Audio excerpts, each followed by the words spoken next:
kesempatan serta kita bisa menjalankan tugas berikutnya. Mari sama kita bersyukur atas rahmat yang diberikan itu Allah Subhanahu wa Ta'ala. Dan tak lupa pula selawat dan salam mari sama kita hadiahkan kepada junjungan Nabi besar Muhammad Sallallahu Alaihi Wasallam. Semoga kita mendapatkan syafaatnya di yaumil akhir nanti. Amin ya rabbal alamin. Yang saya hormati Ibu Pimpinan, Ibu Kepala Sekolah, Ibu Nasari, Ibu Siregar, SPD, Bapak Ibu Dewan Guru yang sudah memberikan waktunya dan memberikan kesempatan kepada saya untuk mensosialisasikan terkait pendidikan yang sudah saya jalani, yaitu pendidikan guru penggerak. Kali ini saya sedang melakukan aksi nyata, yaitu mensosialisasikan budaya positif di sekolah kita. Izin saya mempresentasikannya. Paradigma pembelajaran dan disiplin positif oleh saya, Ilham Supardian Saputra, SPD, calon guru penggerak angkatan 9. Saya bertugas di sekolah kita, unit tugas SD Negeri 057221 Desa Lalang. Baik, Bapak Ibu sekalian, dalam presentasi kali ini atau sosialisasi kali ini ada agenda yang sudah saya susun. Yang pertama, saya akan mencoba memberikan penjelasan terkait dengan perubahan paradigma pembelajaran, disiplin positif dan nilai-nilai kebajikan, teori motivasi, kebutuhan dasar manusia, kemudian posisi kontrol, kemudian keyakinan kelas, dan yang terakhir segitiga restitusi.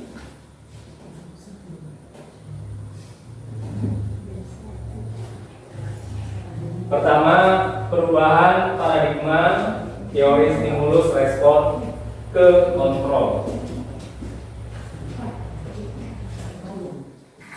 Perubahan paradigma. Sebelum kita masuk ke dalam tentang paradigma, tentang perubahan paradigma, kita coba pahami atau mengikuti daripada langkah yang ada di hadapan kita. Pertama, kegiatan kepalan tangan. Ini terkait juga nanti dengan posisi kontrol ya Bapak Ibu ya. Anda dan teman Anda melakukan kegiatan berikut. Sobeklah secari kertas kecil, tuliskan nama benda atau sesuatu yang sangat berharga bagi Anda. Letakkan di salah satu tangan Anda, lalu genggamlah benda sesuatu tersebut dengan segala daya. Sedangkan teman Anda dengan segala cara meminta Anda membuka kepala tangan tersebut. Kira-kira apa yang akan terjadi Bapak Ibu kalau kita mengepalkan sebuah tangan dan di dalamnya itu ada benda, sementara teman kita dengan segala daya upaya dia terserah mau intimidasi mau gimana agar kepala tangan kita terbuka. Kalau dalam kasus ini yang memegang kontrol itu kira-kira kita atau teman kita? Kita ya benar sekali. Kenapa? Karena kita yang punya tangan, kita yang menguasai. Jadi kita yang menentukan ini mau dibuka atau tidak. Terlepas bagaimana cara teman kita mau membukanya. Jadi sudah tepat sekali pemahaman dasar kita tentang perubahan paradigma ini. Nah, lanjut. Nah, kemudian teori kontrol. Di sini Bapak Ibu ada beberapa pendapat, tapi di sini yang kita ambil teori kontrol menurut Dr. William Glasser. Yang pertama, ilusi guru mengontrol murid. Tidak dapat memaksa murid untuk berbuat sesuatu jika murid tersebut memilih untuk tidak melakukannya. Kemudian, jika dapat mengontrol karena murid sedang mengizinkan dirinya dikontrol, kontrol guru menjadi kebutuhan dasar yang dipilih murid tersebut. Ini kaitan dengan asumsi kita ketika kita mengontrol murid. Ini bisa terkait dengan tugas atau perintah dan lain segala macam. Kemudian ilusi bahwa semua penguatan positif, efektif dan bermanfaat. Segala usaha untuk mempengaruhi murid agar mengulangi suatu perilaku tertentu adalah suatu usaha untuk mengontrol murid. Ini biasanya kita masih selalu menerapkan hal-hal yang jangan begitu atau ambil ini, ambil itu begitu ya. Yang sesuatu yang berulang yang kita harapkan supaya dia bisa ingat tiket kelas dan segala macam. Ilusi bahwa kritik dan membuat orang merasa bersalah dapat menguatkan karakter. Menggunakan kritik dan rasa bersalah untuk mengontrol murid menuju pada identitas gagal. Biasanya ini kalau kita melakukan identifikasi atau penanganan terhadap murid kita kadang ada di posisi membuat mereka itu merasa bersalah. Nanti ada kaitannya, ternyata posisi kontrol seperti apa sih yang harus kita ambil ketika kita menghadapi masalah siswa atau murid. Kemudian ilusi bahwa orang dewasa memiliki hak untuk memaksa. Orang dewasa percaya bahwa mereka memiliki tanggung jawab untuk membuat murid-murid berbuat hal-hal tertentu. Perilaku memaksa tidak akan efektif untuk jangka waktu panjang dan sebuah hubungan permusuhan akan terbentuk. Nah, ini masih kadang-kadang ya, bahkan masih terjadi ya, terkait dengan kalau kita di sekolah kita seolah-olah penentuan diri kita lah yang paling tepat untuk murid. Tapi nanti kaitannya dengan bagaimana paradigma budaya positif ini mengambil porsi di situ ya, bagaimana menghadapi murid tadi. Nah, dari terkait teori yang sudah disampaikan oleh Dr. William Glasser tadi, perubahan paradigma stimulus respon ke teori kontrol. Stimulus respon itu biasanya gerakan aktif kita ya, karena kita kan dalam posisi menghadapi murid ini, sebenarnya posisi-posisi ini sudah ada dalam diri kita, cuma tinggal kita menetapkannya itu ternyata di satu posisi inilah yang memang paling baik posisi kita dalam menghadapi murid. Kenapa? Karena sesuai dengan pemikiran Ki Hajar Dewantara, bahwasannya belajar itu harus berpusat pada murid. Jadi lebih kepada muridlah tumbuhan kita melakukan proses pembelajaran. Bahkan ada istilah sekolah ini atau murid itu seperti benih padi. Jadi yang kita semai, harus kita jaga supaya dia benar-benar bisa bermanfaat bagi dirinya, keluarga dan masyarakat. Perubahan paradigma stimulus respon ke teori kontrol. Stimulus respon, kita mencoba mengubah orang agar berpandangan sama dengan kita. Sementara kalau masuk ke teori kontrolnya, kita berusaha memahami pandangan lain tentang dunia. Kemudian perilaku buruk dilihat sebagai suatu kesalahan. Sementara kalau dalam teori kontrol, semua perilaku memiliki tujuan. Kemudian orang lain bisa mengontrol saya, hanya ada yang bisa mengontrol diri saya. Saya bisa mengontrol orang lain. Pemaksaan Anda saat bujukan gagal, model berpikir menang atau kalah. Di teori kontrolnya Anda tidak bisa mengontrol orang lain, kolaborasi menciptakan pilihan-pilihan baru. Kemudian model berpikir menang-menang gitu ya. Nah, sekarang kita masuk ke disiplin positif dan nilai-nilai kebajikan. Apa makna disiplin? Itu yang seringkali jadi pemahaman kita. Selama ini kan disiplin itu berarti taat aturan, kan gitu kan, tidak melanggar aturan dan segala macamnya. Ternyata disiplin diri membuat orang menggali potensi menuju sebuah tujuan serta apa yang dia hargai. Jadi disiplin itu lebih kepada kitanya sebenarnya. Ketika kita mengerti bahwasannya sesuatu yang kita lakukan itu adalah tidak melanggar norma dan lain segala macamnya, maka kita sudah mendisiplinkan diri kita. Sehingga ketika kita menjalankan aturan, kita tanpa paksaan lah begitu ya. Nah, kemudian nilai-nilai kebajikan. Nilai-nilai kebajikan adalah sifat positif manusia yang merupakan tujuan mulia yang akan dicapai setiap individu. Ini adalah nilai-nilai kebajikan. Jadi kepositifan yang ada dalam diri kita, saling menghargai, menghormati, kemudian disiplin juga, kemudian tanggung jawab, jujur dan lain segala macamnya, itu adalah nilai-nilai kebajikan yang sebenarnya itu adalah tujuan mulia yang harus dicapai oleh kita sebagai makhluk hidup, setiap individu. Nah, kemudian nilai-nilai kebajikan profil pelajar Pancasila ini kembali kepada murid-murid kita. Tentu ini sudah sering kita dengar ya, profil pelajar Pancasila, mulai dari berkebinekaan global, gotong royong, kreatif, bernalar kritis, mandiri, beriman, bertakwa kepada Tuhan Yang Maha Esa, dan berakhlak mulia. Ini sebenarnya lingkaran daripada proses pelajar Pancasila.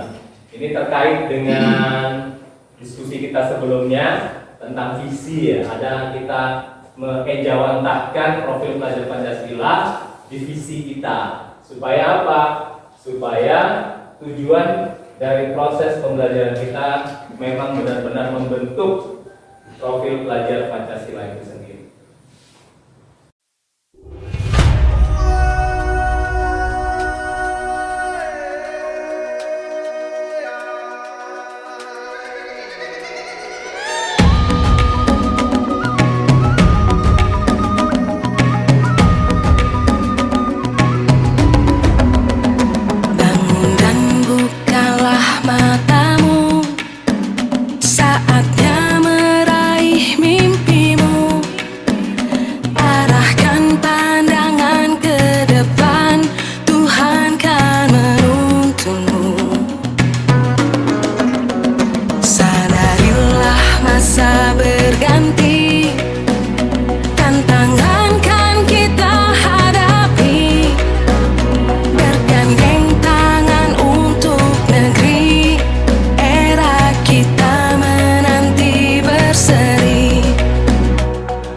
Kemudian inilah nilai-nilai kebajikan.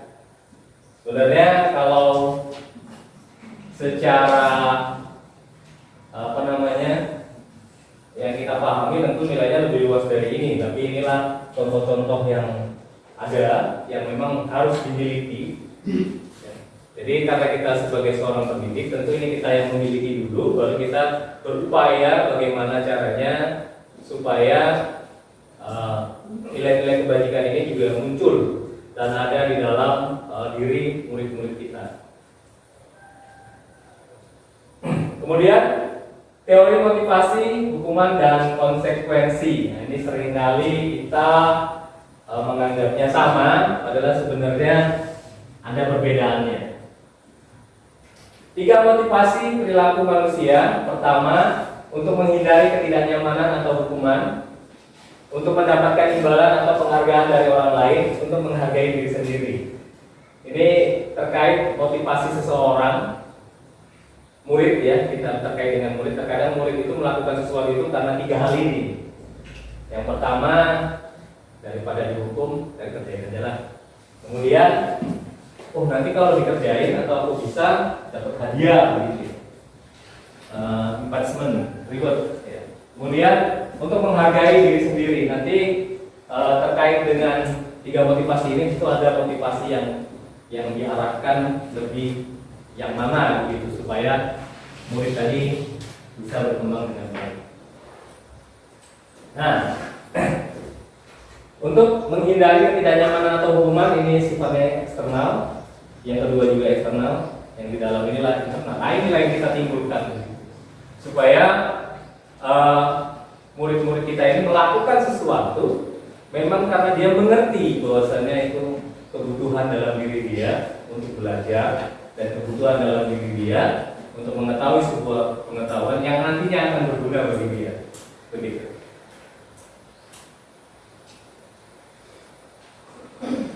Nah, sekarang tindakan guru, hukuman atau konsekuensi. Nah, ini nanti mungkin bisa dijawab ya. Nanti kita coba dirasa-rasa. Berarti selama ini dilakukan itu hukuman atau konsekuensi ya. Mencatat 100 kali di dalam buku kalimat saya tidak akan terlambat lagi karena terlambat ke sekolah. Itu hukuman atau konsekuensi. Lari mengelilingi lapangan basket 2 kali karena terlambat 10 menit untuk pelajaran yoga. Itu hukuman atau konsekuensi. Mengganti kertas tugas teman yang telah dicoret-coret. Membersihkan tumpahan air di meja tulis karena tersenggol pada saat belajar. Lari mengelilingi lapangan basket 2 kali karena terlambat hadir di sekolah. Kita lihat ya.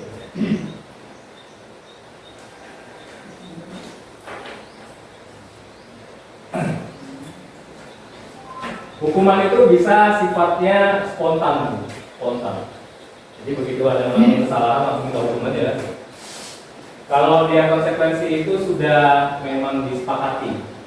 Contoh sudah dilakukan kesepakatan, kalau kamu terlambat maka kamu akan mengelilingi lapangan, kan? Itu sudah seperti yang disepakati, tidak spontan. Dan konsekuensi ini biasanya sesuatu yang sudah kita buat aturannya, ketika dilanggar aturan konsekuensi. Nah, perbedaan hukuman dan konsekuensi ini dia secara hierarkinya. Hukuman itu sesuatu yang menyakitkan harus terjadi, membuat anak sakit untuk jangka waktu lama, anak membenci kedisiplinan, konsep dirinya yang buruk, marah, rasa bersalah, dan kemalasan, merasa tidak dihargai. Ini yang tidak ada di dalam diri dia ya. Kemudian kalau konsekuensi sesuatu harus terjadi, membuat anak merasa tidak nyaman dalam jangka waktu pendek karena menghargai disiplin, konsep diri yang baik, kehilangan hak, dibuat tidak nyaman, diasingkan untuk sementara. Nah, kemudian 5 kebutuhan dasar manusia. Terkait dengan budaya positif, kebutuhan dasar manusia ini kita kaitkan dengan diri kita juga sebenarnya sebagai seorang pendidik. Tapi juga ini sebenarnya terkait dengan murid. Lagi-lagi program pendidikan bagaimana caranya menggerakkan guru dan komunitas belajar untuk bisa memberikan atau menuntun pendidikan itu yang berpusat kepada murid. Nah, terkait dengan 5 kebutuhan dasar manusia, pertama bertahan hidup, kemudian kasih sayang dan rasa diterima, kebebasan, kesenangan, dan penguasaan.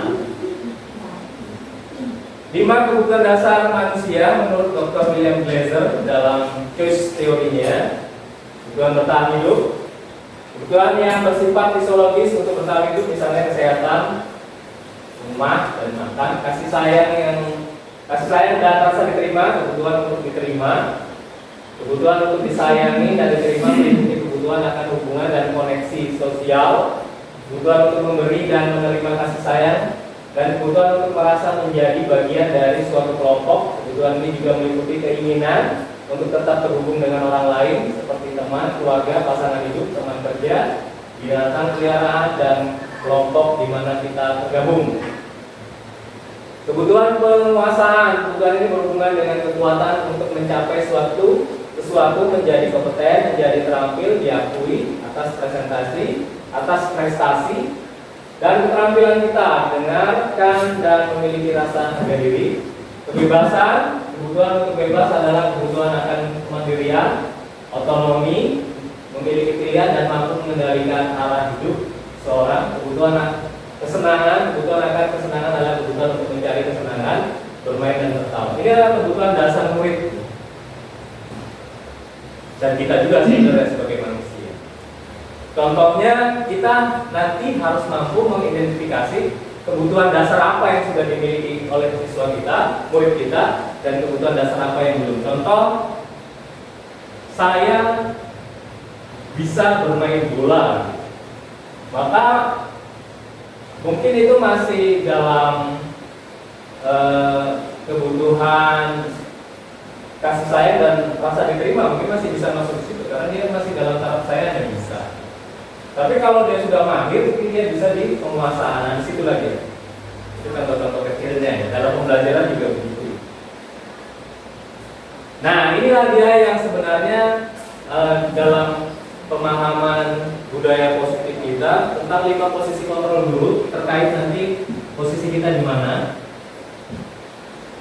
5 posisi kontrol menurut Gianni Gosen.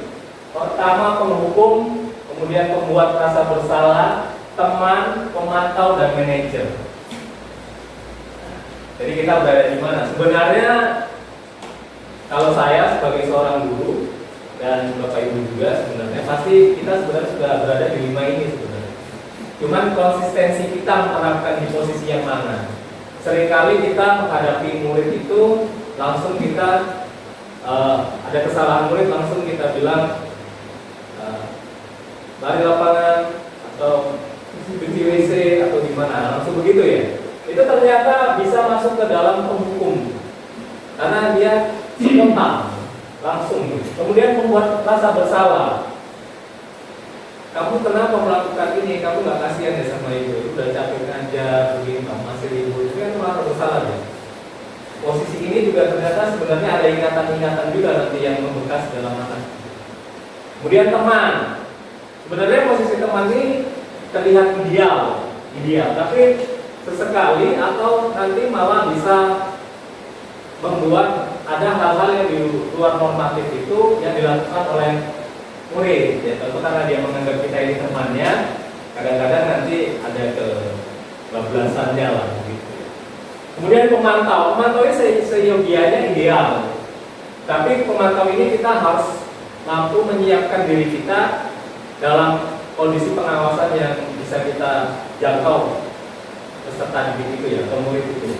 Ini kadang kendalanya di situ. Nah, yang paling tepat itu adalah manajer sebenarnya. Kalau manajer ini kita bisa menjadi benar-benar seorang pendidik yang menuntun lah, menuntun seluruh kemampuan anak untuk bisa kita kembangkan dengan baik.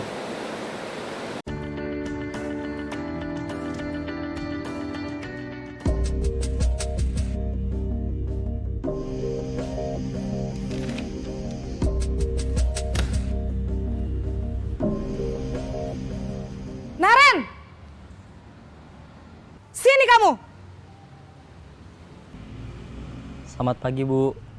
Selalu terlambat. Kamu deh, pasti terlambat. Maaf, Bu. Saya... Apa? Apa coba? Alasan kamu apa lagi? Kapan sih kamu tidak terlambat? Malas sekali ya kamu jadi anak. Saya... Dasar pemalas. Gak kapok-kapok sih kamu. Sudah berapa kali terlambat? Sana, kamu keliling lapangan basket 2 kali. Kenapa saya harus keliling lapangan basket, Bu? Kenapa? Kamu mau lawan ibu? Berani-beraninya jawab. Sudah terlambat, masih berani jawab pula. Sekarang, keliling lapangan basket 5 kali sekalian. Biar kapok. Cepat. Pergi sana ke lapangan basket.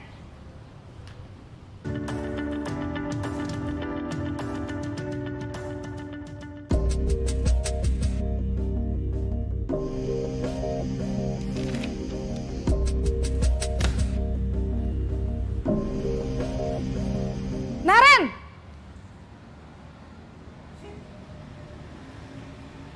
Selamat pagi, Bu. Naren. Kamu kenapa terlambat lagi, Nak? Ya Tuhan, Naren. Kamu senang ya bikin ibu susah ya? Kalau kamu terlambat lagi, nanti ibu yang ditegur bapak kepala sekolah, Nak. Disangka ibu tidak bisa membina kamu. Duh, gimana ini? Maaf, Bu. Duh, Gusti Naren. Kamu suka ya kalau ibu ditegur bapak kepala sekolah? Terus, sekarang ibu harus tulis apa ini di buku absen? Ini kamu sudah sering terlambat loh. Ibu harus apa coba? Maaf, Bu. Maaf sekali. Ya sudah, lain kali jangan bikin ibu susah lagi ya, Nak ya. Ibu tidak akan kuat lagi kalau kamu begini terus. Bisa jantungan kalau ibu ditegur bapak kepala sekolah. Sana cepat ke kelas. Maaf ya, Bu. Maaf sekali.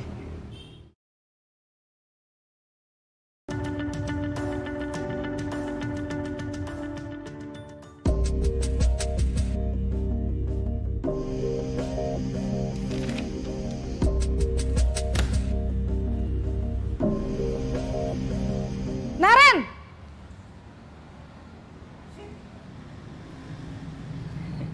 Selamat pagi, Bu. Wah, sudah jam berapa ini, Nak? Terlambat lagi ya, sayang.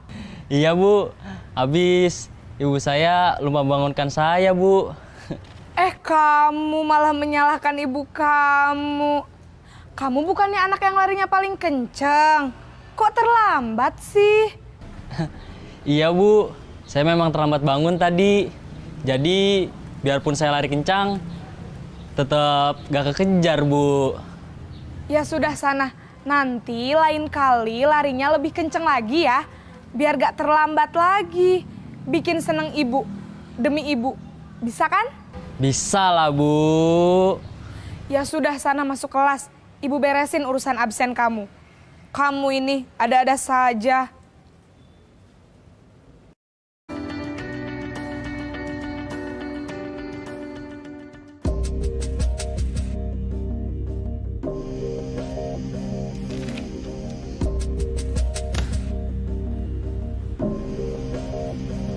Naren!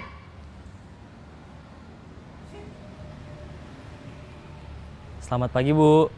Naren, apa peraturan sekolah kita tentang jam berapa kita harus masuk sekolah, Nak? Kita harus di sekolah jam 7, Bu. Iya, betul. Sekarang sudah jam 7.20. Naren sudah tahu konsekuensinya jika terlambat hadir. Paham, Bu. Saya harus tinggal kelas pas jam istirahat selama 20 menit. Iya, benar. Konsekuensinya demikian. Jadi nanti jam 9.30 pas istirahat, kamu harus tinggal di kelas, kerjakan tugas tambahan untuk ketertinggalan kamu, ya? Baik, Bu.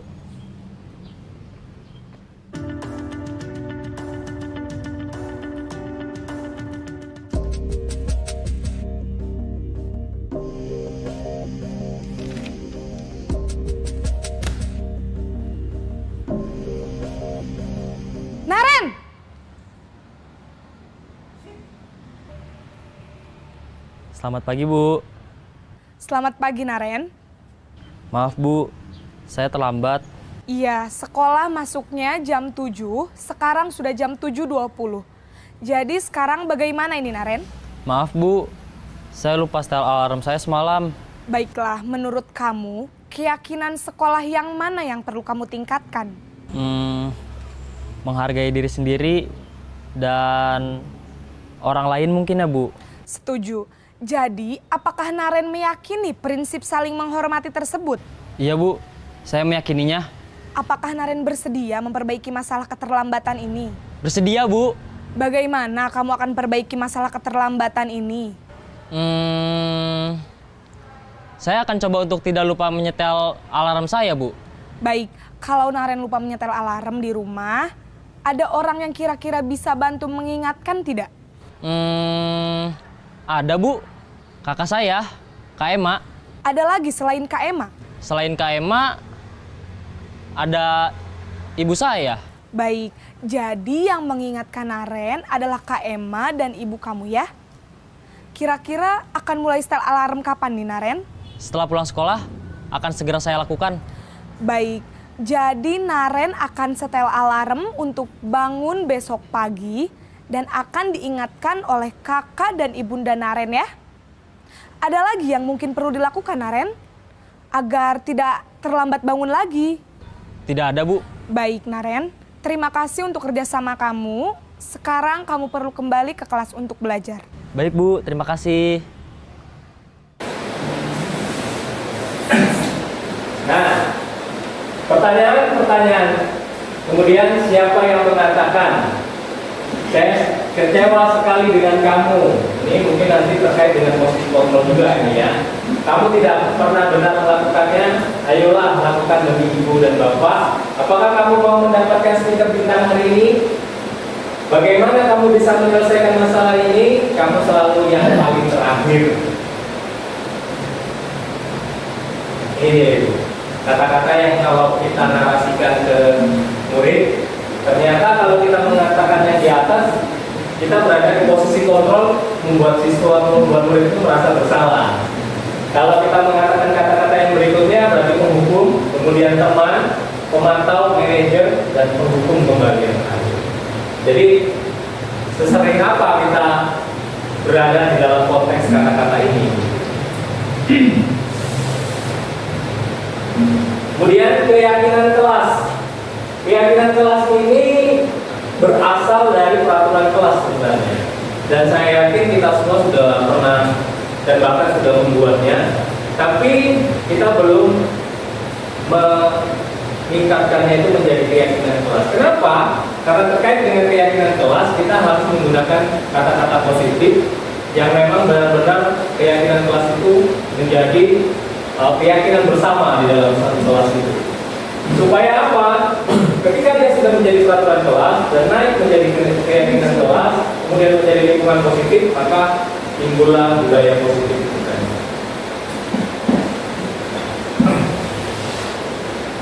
Peraturan dan keyakinan kelas kita coba lihat perbedaannya.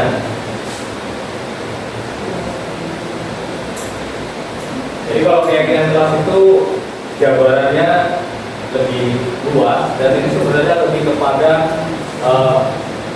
menuntun murid itu supaya bisa memahami lah tentang apa sih makna dari keyakinan kelas yang dibuat. Selalu kembalikan buku ke tempatnya, itu terkait dengan keyakinan tanggung jawab. Dilarang mengganggu orang lain. Nah ini masih dalam kalimat biasa. Kemudian kita ubah ke dalam kalimat positifnya, menghormati orang lain. Hadir di sekolah 15 menit sebelum pembelajaran dimulai, menghormati orang lain. Ini terkait dengan berkomitmen juga. Dilarang melakukan kekerasan, itu terkait dengan keselamatan dan menghormati orang lain. Dilarang menggunakan narkoba, itu terkait dengan kesehatan. Bergantian atau menunggu giliran, itu menghormati orang lain dan juga bersabar. Gunakan masker, itu kaitan dengan kesehatan dan keselamatan. Jangan berlari di kelas atau koridor, itu terkait dengan keselamatan dan keamanan. Ini saya sudah buat keyakinan kelas di kelas 3, keyakinan kelas 3. Pertama kalimat awalnya jangan buang sampah sembarangan, tidak mengejek teman, saling menolong. saling tolong menolong, tidak boleh terlambat, tidak boleh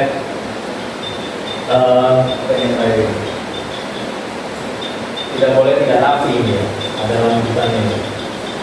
Tidak boleh tidak rapi. Kemudian saya coba menjadi kalimat positif. Pertama, hadir tepat waktu. Kemudian yang kedua, buang sampah pada tempatnya. Selalu berpakaian rapi, selalu berkolaborasi, selalu menghargai diri sendiri dan teman. Terkait dengan keyakinan kelas, nanti akan coba saya buatkan posternya yang saya nempel di kelas 3 untuk menjadi keyakinan kelas ini. Nah, terkait dengan keyakinan kelas Bu, ketika ada pelanggaran-pelanggaran atau kesalahan-kesalahan yang dilakukan murid, agar budaya positif ini bisa terbentuk, maka kita menggunakan yang namanya segitiga restitusi. Kalau kata restitusi ini kan kata pengganti itu ya, maksudnya menggantikan kesalahan anak-anak itu, bukan seperti menebus dengan harga tidak, tapi menggantinya itu dengan keyakinan mereka bahwasanya mereka sudah merasa bersalah, sehingga ketika dilakukan proses restitusinya itu adalah mengganti kesalahan mereka itu dengan perbuatan baik lainnya. Jadi segitiga restitusi ini dimulai dengan menstabilkan identitas, kemudian memvalidasi tindakan yang salah, kemudian menanyakan keyakinan. Alia, Bapak lihat tadi kamu marah-marah di kelas. Kenapa, Nak? Ya Pak, perasaan guru meroleh buku dari saya. Ya, memang merobek itu adalah perbuatan yang tidak baik. Tapi marah-marah juga tidak boleh. Kenapa tadi marah-marah, Nak? Saya marah dan saya merusak meja. Ya, untungnya Alia tadi tidak sampai memukul Budi. Nah, menurut Alia, apakah yang Alia lakukan itu salah? Ya Pak, saya akan berusaha menahan emosi saya. Ya. Jika Alia sudah merasa itu adalah sebuah kesalahan karena tidak bisa menahan emosi, maka kira-kira kesalahan apa yang sudah Alia lakukan? Saya merasa bersalah karena tidak dapat menahan emosi. Nah, karena Alia tidak bisa menahan emosi dan untungnya tadi kamu tidak sempat memukul, karena kalau kamu lakukan pemukulan itu nanti akan berakibat fatal. Lalu bagaimana jika hal tersebut kembali lagi, hal apa yang akan Alia lakukan? Saya akan membicarakan kepada guru jika hal seperti itu terjadi. Baik. Nah, kalau Alia nanti sudah menganggap bahwasannya kalau terjadi lagi Alia akan membicarakannya kepada guru, kira-kira nilai apa, nilai keyakinan kelas apa yang sudah Alia langgar? Nilai keyakinan kelas mengendalikan diri kita. Ya, jadi kita harus bisa mengendalikan diri. Kenapa? Karena kalau kita bisa mengendalikan diri, maka segala permasalahan itu tidak akan terjadi. Alia tidak salah, kata Alia, bukunya yang dirobek. Tapi dengan marah-marah, itulah dan menggebrak meja, itulah yang menjadi kesalahan Alia karena tidak bisa mengendalikan diri. Nah, sebagai seorang siswa dan keyakinan kelas kita, maka kalau menghadapi situasi seperti itu, maka Alia harus bersikap apa, Nak? Harus lebih sabar, Pak. Iya, terima kasih Alia. Nanti Alia sudah bisa nanti lebih sabar dalam menghadapi kondisi di kelas. Boleh, Alia boleh kembali ke kelas. Ya, kenapa datang terlambat, Nak? Maaf Pak, tadi malam saya Jam berapa Alia tidur tadi malam? Jam 11 malam, Pak. Kenapa Alia tidur jam 11 malam, Nak? Di sebelah rumah ada orang kenduri, Pak. Jadi tadi pagi terburu-buru ke sekolah karena kesiangan. Nah, jadi menurut Alia, datang terlambat ke sekolah itu kesalahan atau bukan? Ya, Pak, datang terlambat itu kesalahan. Nah, jadi bagaimana cara Alia untuk bisa memperbaiki kesalahannya, Nak? Saya akan minta Mama bangunkan lebih pagi dan saya tidak akan tidur larut malam, Pak. Ya, kalau begitu, nilai keyakinan apa yang Alia langgar kalau terlambat ke sekolah? Nilai menghargai diri sendiri dan hadir tepat waktu. Nah, kalau begitu, berarti Alia harus menyadari bahwa hadir tidak tepat waktu itu adalah kesalahan. Karena Alia tadi sudah bilang akan minta mamanya untuk bantu agar bangun lebih pagi, ya kan? Nah, kalau begitu, Alia boleh duduk di kelasnya.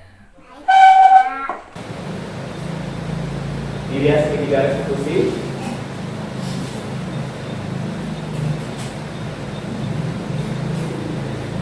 Jadi Bapak Ibu, sekian dan terima kasih. Inilah kaitan dengan budaya positif yang saya sampaikan sebagai aksi nyata saya di sekolah kita. Terima kasih karena sudah berpartisipasi dan sudah meluangkan waktunya.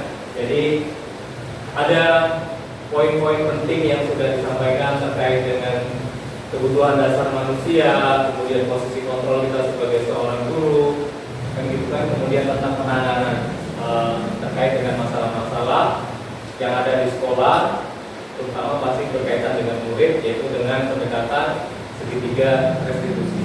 Akhirnya hanya ini yang bisa saya sampaikan. Mohon maaf apabila ada kesalahan dari penyampaian saya, mungkin tidak runut atau tidak dalam konteks yang benar, saya mohon maaf. Dan sekali lagi saya ucapkan terima kasih dan saya tutup kegiatan kita hari ini dengan billahi taufiq wal hidayah. Assalamualaikum warahmatullahi wabarakatuh. Terima kasih juga.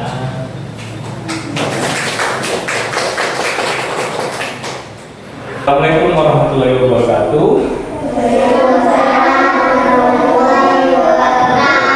Apa kabar anak bapak semuanya?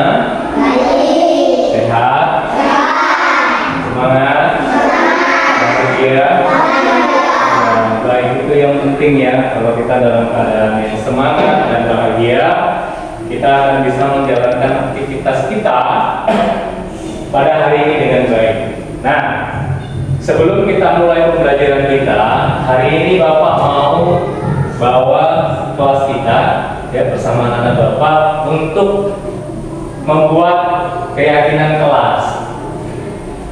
Pak, apa sih Pak keyakinan kelas? Keyakinan kelas itu adalah sesuatu yang kita yakini bersama untuk menjadi nilai-nilai keyakinan kita yang kita terapkan di kelas ini. Contohnya apa Pak? Contohnya jangan membuang sampah sembarangan. Itu kita ubah menjadi kalimat positif untuk kita yakinkan menjadi keyakinan kelas kita ya, yaitu kelas 3. Jadi jangan membuang sampah sembarangan. Dalam budaya positif kita ubah menjadi kalimat positif, itu bisa menjadi buanglah sampah pada tempatnya. Itu nanti kita jadikan keyakinan kelas. Nah, hari ini Bapak mau kita coba tuliskan dulu ya. Nanti kalian anak-anak Bapak sebutkan, Bapak tuliskan. Kira-kira keyakinan kelas seperti apa yang mau kita buat di kelas kita. Nanti setelah itu kalimat positifnya kita buat. Oke, yang pertama apa kira-kira? Yang pertama, Riris mungkin apa nih? Apa keyakinan yang kelas yang mau kita buat? Tadi kan contohnya jangan buang sampah sembarangan, Pak. Riris, atau itu aja kita masukkan yang nomor 1? Ya, kita buat dulu ya. Nanti kita ubah kalimat positifnya. Jangan buang sampah sembarangan. Kemudian yang kedua apa kira-kira? Pandi apa nak? Yang kedua, tidak boleh mengejek teman ya. Oke, tidak mengejek teman. Tidak mengejek teman. Oke, yang ketiga apa kira-kira? Dari nopal ada? Dari ini apa nih? Menghormati teman, bisa masuk tidak mengejek teman. Kalau apa nak? Saling tolong menolong ya, saling tolong menolong bisa.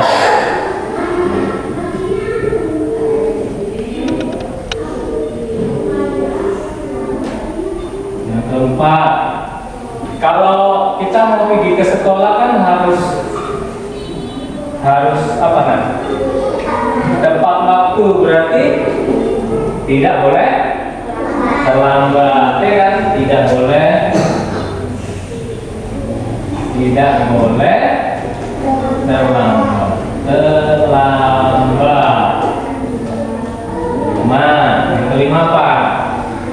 Yang kelima, Dapi ada nak? Dari Dapi apa? Belum ada. Apa? Kira nggak ada dari ada nak? Apa nak? Gak apa? Apa nak?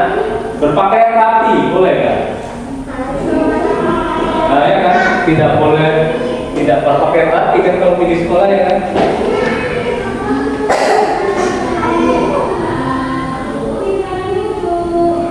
Tidak boleh tidak rapi ya kan?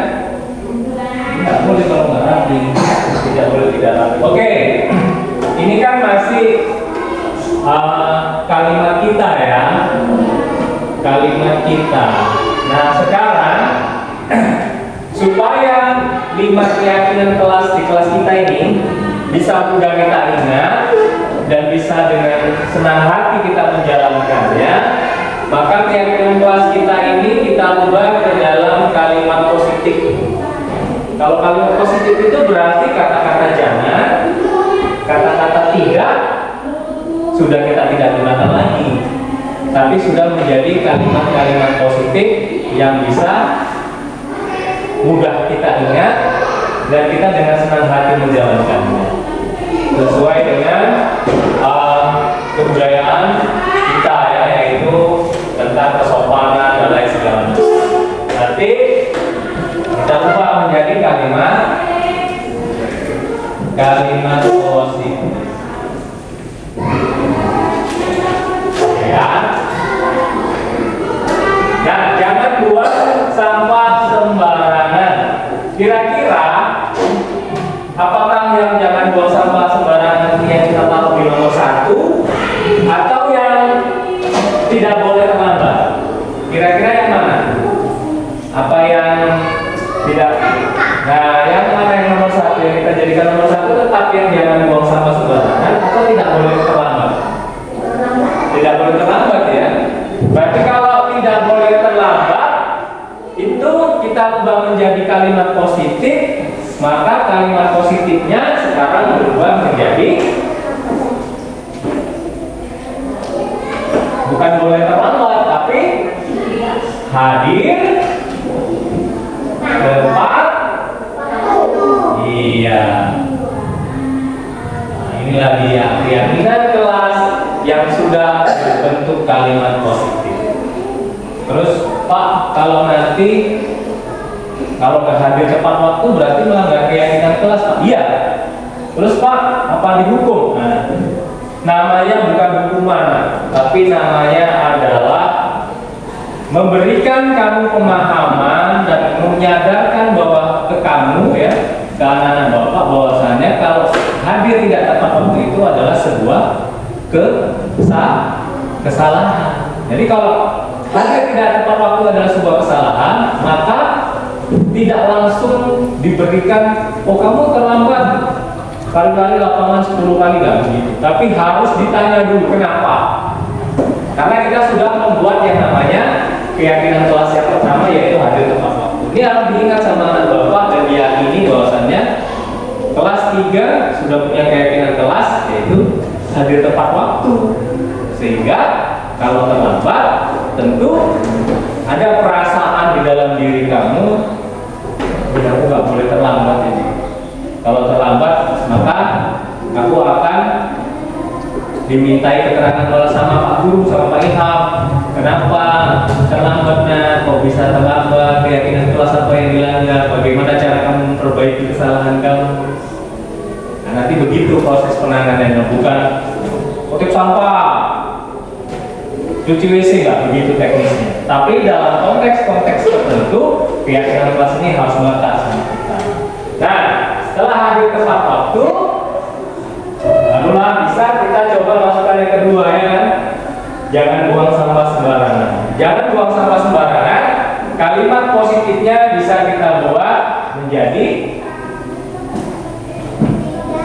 buanglah sampah pada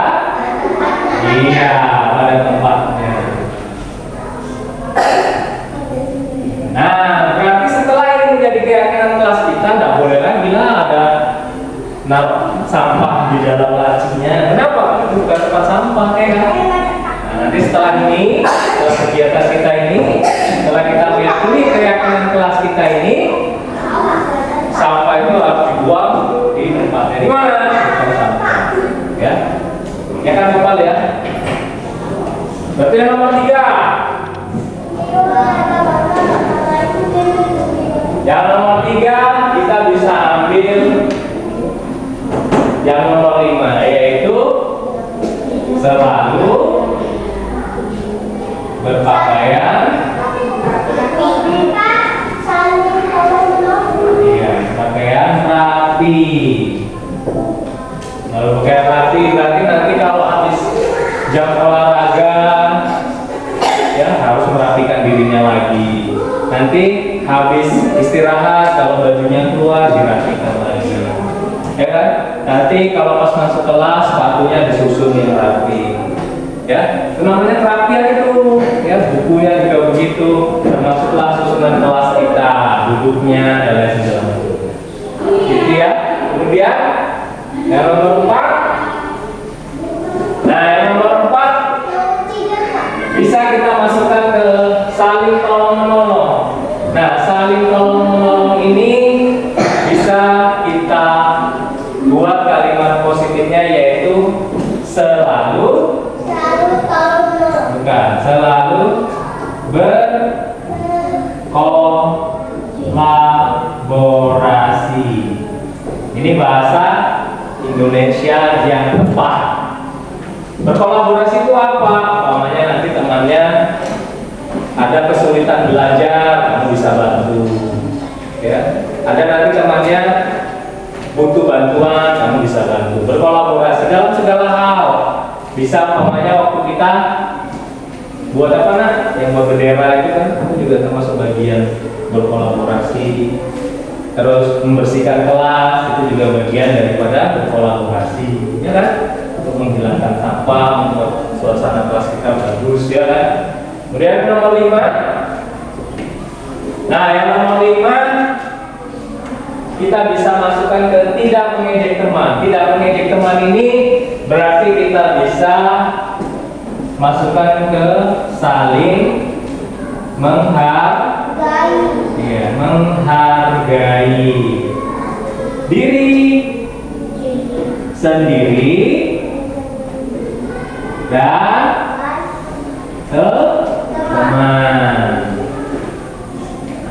Kuncinya apa? Saling menghargai diri sendiri dan teman. Kita menghargai diri kita sendiri dulu. Cara menghargai diri kita sendiri itu gimana?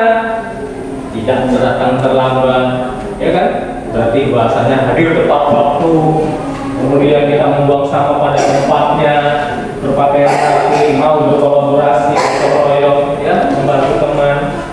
Itu juga bagian daripada menghargai diri dan menghargai teman. Menghargai teman itu gimana? Ya jangan di teman itu nggak boleh diejek, nggak boleh gini. Jadi artinya setelah kita bentuk keyakinan kelas ini, nah kira-kira anak-anak bapak bisa nggak menjalankan keyakinan kelas kita ini yang 5 ini? Bisa? Bisa nak? Nah bisa. Oke, nanti keyakinan kelas ini bapak cetak nanti nih. Bapak buat dalam bentuk spanduk, ya, spanduk kecil aja. Nanti kita tempel di sini atau mungkin di situ ya, di dinding situ. Kita tempel supaya itu jadi ingatan kita bahwasannya di kelas 3 sudah ada keyakinan kelas, yaitu penerapan budaya positif. Penerapan budaya positif itu maksudnya gimana sih Pak? Bahwasannya di kelas kita Bapak sudah selalu bilang, anak-anak Bapak ini adalah Bapak anggap seperti anak-anak Bapak sendiri. Sehingga kita ini berarti dalam seperti sebuah rumah, ya kan ya? Kalau dalam sebuah rumah maka budaya positif itu harus selalu kita timbulkan. Bagaimana cara kakak memanggil adiknya, bagaimana cara abang ya menyayangi adiknya, seperti itu kita. Bagaimana kita bisa menerapkan yang namanya hadir tepat waktu, buang sampah pada tempatnya, selalu berpakaian rapi, selalu berkolaborasi, saling menghargai diri sendiri dan teman. Ya, itulah keyakinan kelas kita terkait dengan kita akan menimbulkan budaya positif di kelas kita. Harapannya, nah, kalau di kelas kita nanti keyakinan ini bisa berjalan, maka mungkin nanti bisa dipakai juga sama kelas-kelas yang lain, ya kan, Pandi, ya kan? Bisa dipakai sama kelas-kelas yang lain, bahkan bisa menjadi keyakinan sekolah. Kalau menjadi keyakinan sekolah, maka bisa sudah menjadi keyakinan masyarakat. Kalau bisa menjadi keyakinan masyarakat, maka masyarakat kita hidup tertib, aman, sejahtera, ya kan? Nah, itu aja dari Bapak tentang kegiatan kita pagi ini. Setelah ini kita mulai kegiatan kita selanjutnya. Terima kasih anak Bapak sudah bisa menyampaikan pendapatnya tentang keyakinan kelas kita, walaupun tadi belum kalimat positif, tapi setelah kita yakinkan kembali, anak-anak Bapak sudah bisa sekarang menentukan kalimat positifnya. Jadi kalimat positif keyakinan kelas kita seperti yang sudah Bapak tuliskan, ya, nanti kita jalankan. Kalau dilanggar, nah, kalau dilanggar namanya bukan hukuman, tapi identifikasi masalah. Contoh, ada teman yang tidak membuang sampah pada tempatnya. Nanti akan Bapak tanya itu, kenapa buang sampah tidak pada tempatnya? Hanya Pak terburu-buru. Nah, kegiatan terburu-buru itu salah atau tidak? Salah Pak. Nah, kalau salah, bagaimana cara kamu memperbaikinya? Saya akan memungut sampahnya Pak. Nah, setelah kamu memungut kembali dan membuangnya, tindakan apa yang akan kamu lakukan supaya kamu tidak terbiasa lagi membuang sampah saat terburu-buru? Saya akan mengendalikan diri saya Pak. Setiap kali membuang sampah, saya akan memperhatikan lingkungan sekitar saya Pak. Saya tidak akan terburu-buru, dan jika ada saya melihat sampah, maka sampah itu bisa saya petik. Nah, apakah itu bisa konsisten kamu lakukan? Bisa Pak. Kalau bisa, nah, maka itu akan menjadi peningkatan karakter diri kita. Bahwasanya kita juga menjadi bagian daripada peduli lingkungan. Hadir tepat waktu juga nanti begitu, dan lain segala macamnya, dan seterusnya. Baik, itu aja ya dari Bapak untuk kegiatan kali ini. Setelah ini kita melakukan proses kegiatan pembelajaran kembali. Tetap semangat kan? Tetap semangat? Tetap semangat? Oke, itu aja Bapak akhir dengan